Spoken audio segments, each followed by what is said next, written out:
Why God says no. People of Israel have been under the kingship of Yahweh, the great I am, the King of Kings. They lived victoriously in the wilderness. They won every battle. They enjoyed every meal. You see, they rested every night in peace. They woke up every day in hope. They lived every day with absolute joy. They had everything they needed or even could dream of. But there came a time when the people of Israel asked, "Give us a king over us, so he may judge us and go before us and fight our battles." Prophet Samuel went crazy. He was like, "Are you being serious now? As if God is not fighting your battles? As if God's justice has failed you?" Samuel said no. Prophet Samuel was not happy. God wasn't either. The disappointment in the heart of God is visible in its words to Samuel. He says, "They have not rejected you, Samuel. They have rejected me as their king. I fought battles for them. I provided for them. I loved them. I cared for them and embraced them with forgiveness no matter what they did. Yet they need another king. Go ahead, Samuel.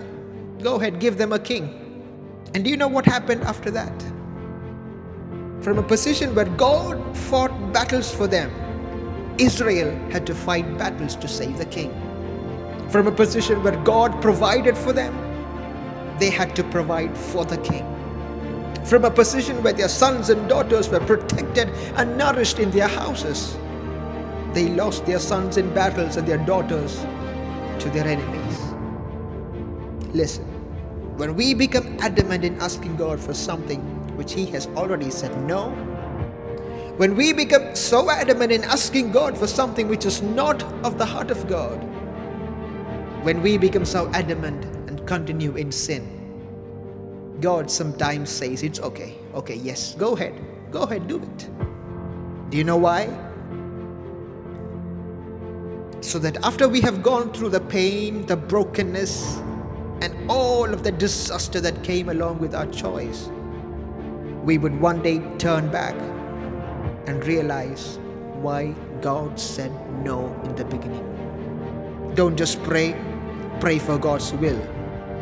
Don't be a mere prayer warrior. Be a warrior who prays seeking the heart of God. God doesn't need another self-seeking believer. He needs men and women who are after God's